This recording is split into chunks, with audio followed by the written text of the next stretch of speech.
The bamboo creaked around me, a chorus of whispers in the wind. I checked my phone again. No signal, as expected. The tour guide had warned us about that. Just 45 minutes, he'd said, a simple loop through the bamboo forest. Stay on the path, and you'll be fine. That was 3 hours ago. My name is Chen, 32, senior account executive at a marketing firm in Chicago.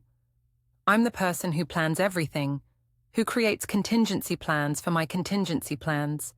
Yet here I was, surrounded by identical green stalks, stretching in every direction, with no idea which way led back to civilization.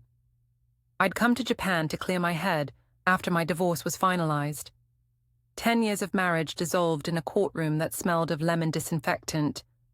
When my college roommate Aiko suggested I visit her in Kyoto, it seemed perfect.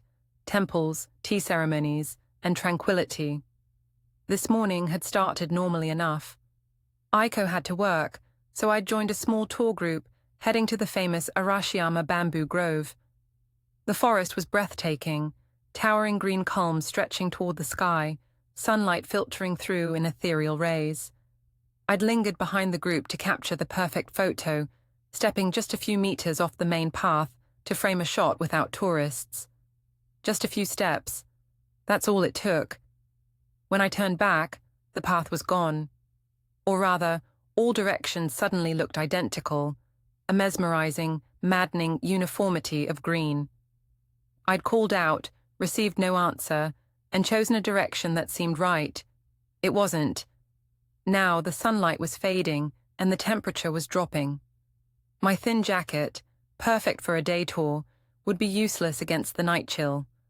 I had half a bottle of water, my phone with 42% battery, a granola bar, and my camera. No map, no compass, no plan. The bamboo swayed, its shadows lengthening across the forest floor. For the first time, I felt a primal fear creeping up my spine. This wasn't supposed to happen to people like me. Darkness fell faster than I expected.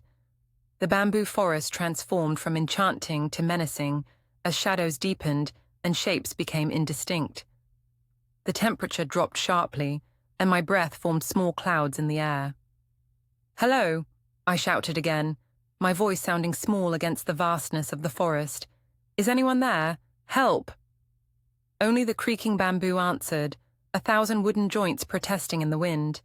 I tried to control my breathing, to think logically. The tour guide would notice I was missing. Aiko would raise the alarm when I didn't return to her apartment. But how long would that take? Hours? A day?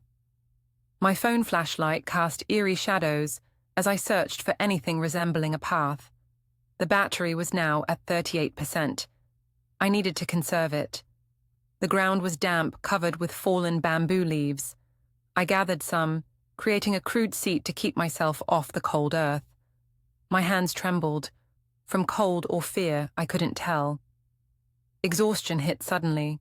I'd been walking for hours, circling, doubling back, trying to find my way.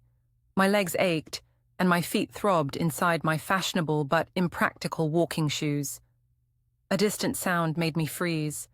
Animal or human, I couldn't tell. The forest seemed to amplify some noises while swallowing others. I called out again, hearing the edge of panic in my voice. No response. I huddled against a particularly thick bamboo stalk, wrapping my arms around myself. The night sounds intensified, rustling, creaking, occasional snaps. My mind conjured images from half-remembered Japanese folk tales Aiko had told me about forest spirits and creatures that lured travelers astray. Sleep came in fragments, interrupted by every sound, every shift of wind. When I closed my eyes, the bamboo forest continued to sway behind my eyelids, a green labyrinth with no exit. My dreams were of corridors that shifted and changed, of running through my childhood home, only to find each doorway leading to more bamboo.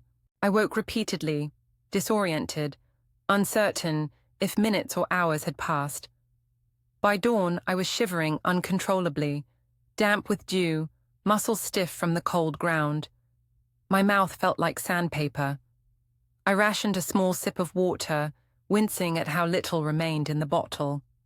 The morning light revealed what darkness had hidden. I was sitting in a slight depression, with bamboo rising on all sides. No wonder my voice hadn't carried. I needed to find higher ground. Standing was agony. My body protested every movement after the night on the cold forest floor. But I had to move, had to find my way out. By midday of the second day, thirst had become my constant companion.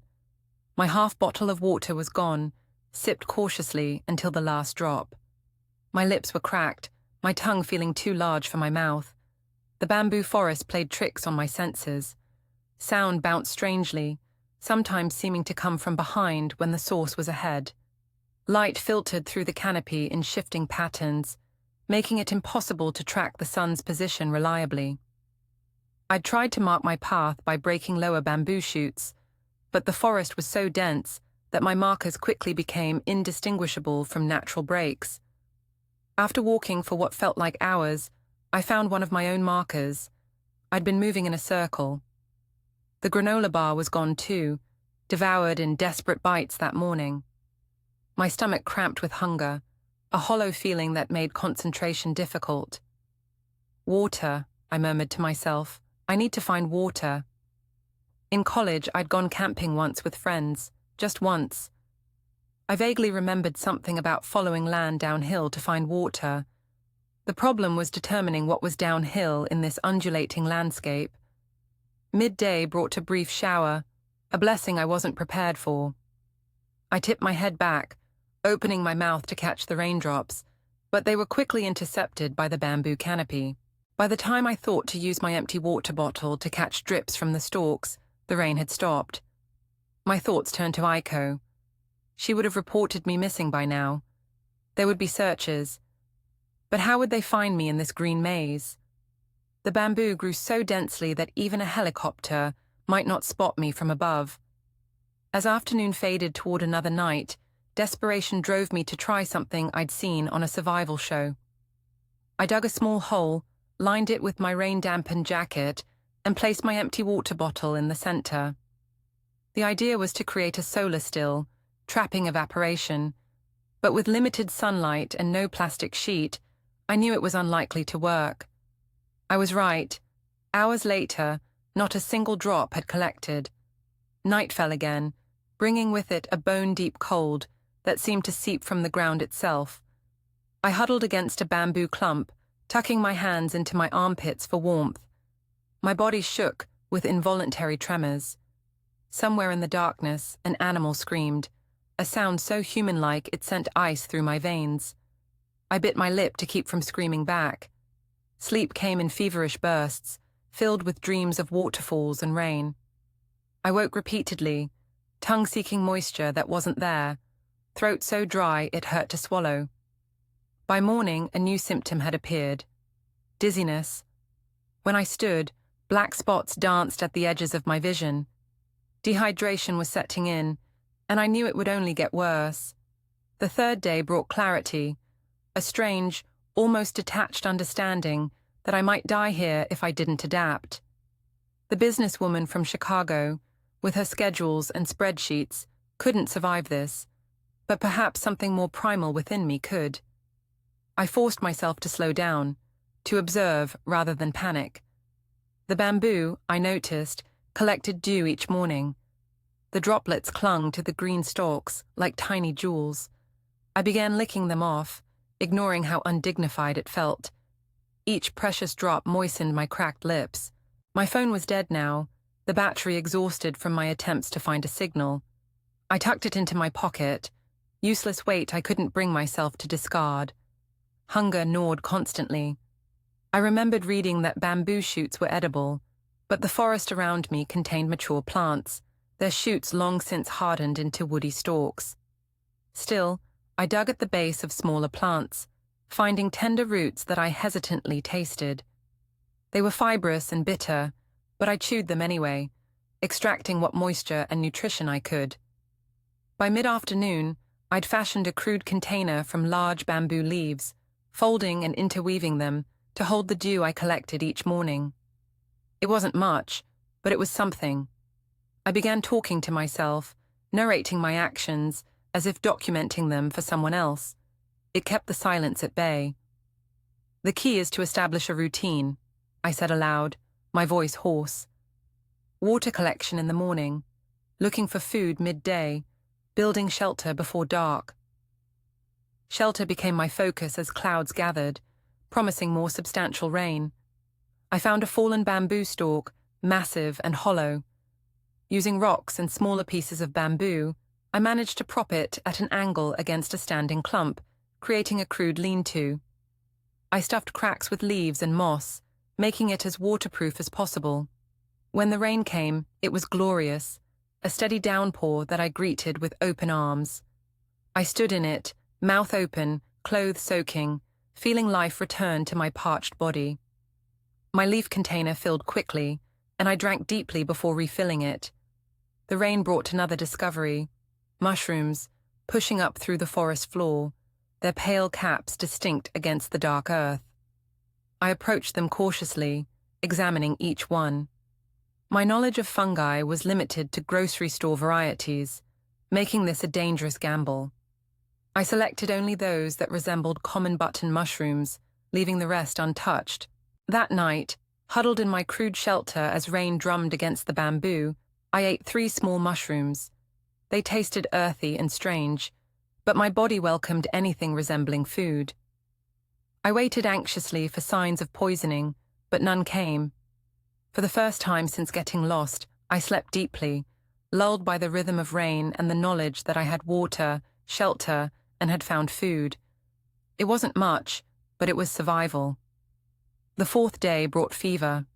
I woke shivering despite the humid air, my skin hot to the touch. The mushrooms? Exposure? I couldn't be sure. What I knew was that my situation had deteriorated overnight. Standing made the world tilt alarmingly. I crawled from my shelter on hands and knees, retching bile onto the forest floor. Nothing came up. There was nothing in my stomach to expel. "Keep it together," I whispered, my voice a rasp. "Just keep it together." The forest seemed different, colors too bright, sounds too sharp. Bamboo stalks whispered secrets I almost understood. Was this delirium? Probably. The rational part of my mind, the part still clinging to civilization, recognized the symptoms, but couldn't control them. I managed to collect dew and rainwater, drinking small sips that my stomach threatened to reject. The mushrooms from yesterday lay untouched. I couldn't risk more, not with this fever. By midday, I was having conversations with people who weren't there: my ex-husband, my mother, colleagues from work. They offered useless advice about quarterly reports and dinner reservations. "I'm lost," I told my ex-husband's apparition. Not figuratively this time. Actually lost. He faded without answering, like he always did when things got difficult. The fever brought unexpected clarity about my life before the forest, the emptiness of my apartment, the 60-hour work weeks, the relationships that existed primarily through text messages. Had I been lost long before I stepped off that path? A sudden rustling nearby snapped me back to the present. Something large moved through the bamboo, too big to be a bird, too deliberate to be wind. I froze, pressing myself against my shelter, heart hammering. A wild boar emerged, its tusks curved and sharp, small eyes regarding me with neither fear nor particular interest. It snuffled at the ground near my shelter, digging occasionally with its snout. I remained motionless, barely breathing. The boar moved closer, apparently curious about the strange structure and the stranger scent of human. It was massive, at least 150 pounds of muscle and aggression. Time stretched as we regarded each other. Then, as suddenly as it appeared, the boar turned and trotted away, disappearing into the bamboo. The encounter left me trembling, adrenaline briefly cutting through the fog of fever. I was not alone in this forest, and not all its inhabitants were benign. As evening approached, the fever intensified. I crawled into my shelter, wrapping myself in damp leaves for whatever meager comfort they provided. My dreams were vivid hallucinations, bamboo stalks becoming skyscrapers, leaves turning to fluttering documents, the forest floor transforming into the Chicago River, dark and unforgiving. I woke repeatedly, unsure of what was real and what was delusion.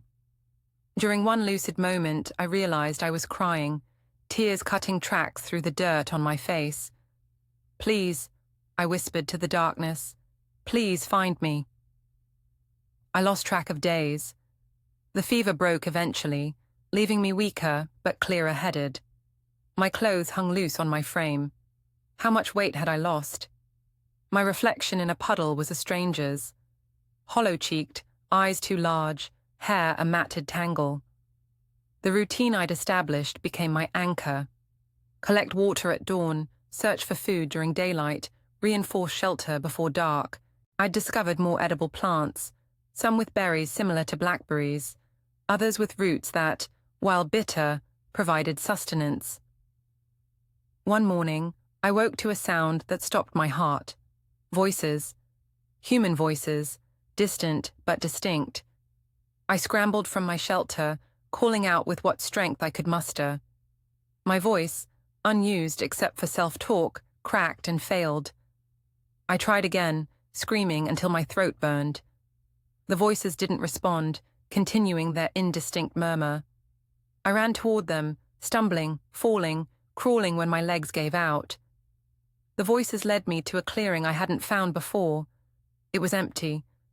As I stood, panting and confused, the voices continued, coming from bamboo stalks, swaying in the wind, their hollow chambers creating sounds that mimicked human speech. The realization broke something in me. I collapsed to the ground, sobbing until no more tears would come. The forest had played another cruel trick, offering hope only to snatch it away. That night, huddled in my shelter as rain fell again, I faced the possibility that I might never leave this place.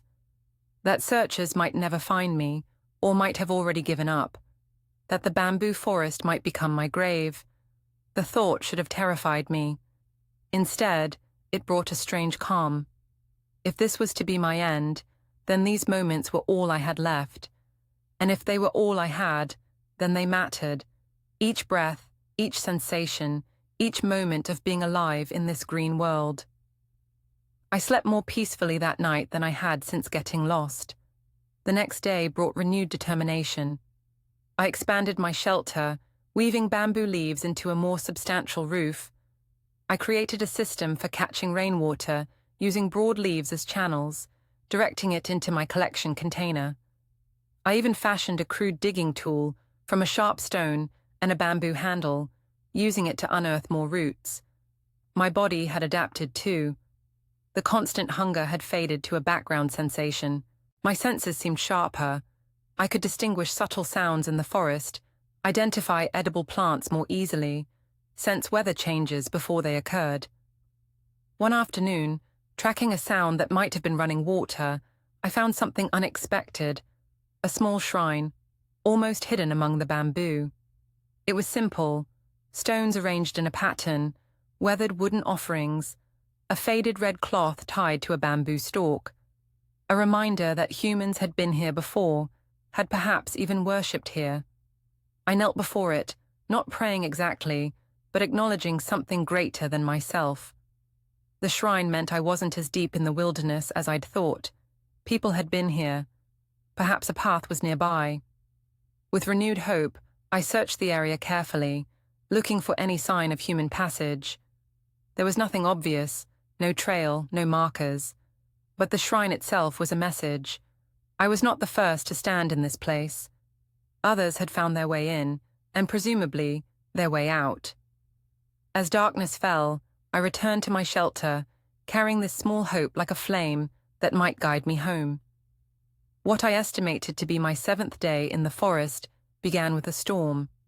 Not the gentle rain I'd grown accustomed to, but a violent tempest that bent the bamboo stalks like bows. Wind howled through the forest, creating an eerie chorus of creaks and moans. My shelter, adequate for mild weather, offered little protection against this onslaught. I huddled inside as water seeped through the roof, soaking me to the skin. The temperature dropped sharply, and I began shivering uncontrollably. Hypothermia was a real danger now. When the first bamboo stalk crashed down nearby, I realized I needed to move. My shelter was surrounded by mature bamboo. If one fell on me, I would be crushed. I abandoned everything I'd built and collected, crawling out into the storm. Rain lashed at my face as I sought safer ground. Another bamboo stalk cracked and fell, missing me by inches. The sound was like a gunshot. I found a depression in the ground, partially protected by a rock outcropping. Curling into a ball, I pressed myself against the stone, seeking any warmth it might offer. Hours passed. The storm showed no signs of abating. My body temperature continued to drop, muscles seizing with violent shivers. My thoughts became sluggish, disconnected. In that moment of extremity, faces appeared before me. My parents, who had sacrificed so much to give me opportunities. My ex-husband, whose departure had sent me searching for meaning. Aiko, whose invitation had brought me to Japan. Behind them, more faces, colleagues, friends, acquaintances, people whose lives had touched mine, however briefly. I had mattered to them. They had mattered to me. These connections, however imperfect, were the true path I'd been walking all along. "I'm not done," I whispered through chattering teeth. "I'm not finished yet." The declaration gave me strength. I forced myself to move, to rub my limbs, to generate whatever heat I could. I scraped together wet leaves, packing them around my body for insulation. It wasn't much, but it was action, a refusal to surrender. As night fell, the storm finally began to subside. I was drenched, exhausted, and dangerously cold, but alive. Somehow, still alive. When morning came, it revealed a transformed landscape. Fallen bamboo created new clearings where sunlight reached the forest floor. The storm had changed the maze, opening pathways that hadn't existed before. I stood on shaking legs, surveying this new world. My shelter was gone, my water container lost, my carefully collected food scattered. I would need to start again. No, not start again. Continue. With everything I'd learned, everything I'd become. As the sun rose higher, I climbed atop the rock outcropping that had sheltered me through the night. For the first time, I could see above much of the bamboo. And there, in the distance, a glint of something unnatural. Metal, perhaps, or glass. Something that didn't belong to the forest. It was too far to determine what it was, but it was direction. It was purpose. I climbed down carefully, marking the direction in my mind, and with arranged stones on the ground. Then I began walking, with more determination than I'd felt since becoming lost. Each step was a victory, each breath a defiance. I was no longer merely surviving. I was finding my way. The glint I'd seen led me to an abandoned observation platform, a metal structure, rusted and listing to one side, but unmistakably human-made. From its height, I could see farther still, orienting myself in the bamboo sea. And there, perhaps 2 kilometers distant, was a different color pattern. The bamboo thinned, giving way to what might be fields or roads. I climbed down and began walking with renewed purpose, marking my path carefully. The going was slow. Fallen bamboo from the storm created obstacles, and my body was weakened from days of minimal nutrition. By midday, I reached another clearing, this one clearly man-made. Stumps showed where bamboo had been harvested, and there were faint impressions in the ground. A trail, perhaps, used by harvesters. I followed these traces, moving more quickly now. The bamboo began to thin, younger stalks replacing the towering giants of the deep forest. Sunlight reached the ground in broader patches. Then I heard it, a sound so ordinary that in my previous life I would have ignored it. A car engine, distant but unmistakable. I began to run, stumbling over roots and fallen bamboo, driven by the sound of civilization. The forest opened further, and suddenly I was standing at its edge, looking out at a narrow rural road winding between rice fields. A farmer on a small tractor stared at me in shock, a wild-haired, filthy apparition emerging from the bamboo. I must have looked like a yokai, a spirit from Japanese folklore. I raised a hand in greeting, tears streaming down my face. The farmer killed his engine and approached cautiously, concern evident even through the language barrier. Tasukete, I managed, using one of the few Japanese words I knew. Help. The hospital room was blindingly white after days in the green world. Aiko sat beside my bed, her face showing the aftermath of prolonged worry. The search parties looked for 5 days, she said, holding my hand. They were about to change from rescue to recovery. Then a farmer brings you in on his tractor, half-starved but alive. I nodded, still finding speech difficult. My body was recovering from dehydration, exposure, and malnutrition. The doctors were amazed I'd survived as long as I had. 9 days, Aiko continued. You were in there for 9 days. 9 days. It felt both shorter and longer, a lifetime compressed, a moment expanded. The forest, I managed. It was. What? Aiko prompted when I trailed off. I wanted to explain how the forest had stripped me down to essentials, how it had revealed strengths I never knew I possessed, how it had shown me the superficiality of my former life. But the words wouldn't come. It was where I needed to be, I said finally. Aiko looked confused but didn't press. Later, as twilight painted the hospital room in shades of blue, I stood at the window. In the distance, I could see the dark line of the bamboo forest against the horizon. It had nearly taken my life, yet I felt no anger toward it, only a strange gratitude. I would return to Chicago eventually, to hot showers and coffee shops, to sidewalks and smartphones. But I would carry the bamboo forest within me, its lessons, its challenges, its strange, terrible beauty. And I would remember what it taught me, that paths are not always visible, that strength comes in many forms, and that sometimes becoming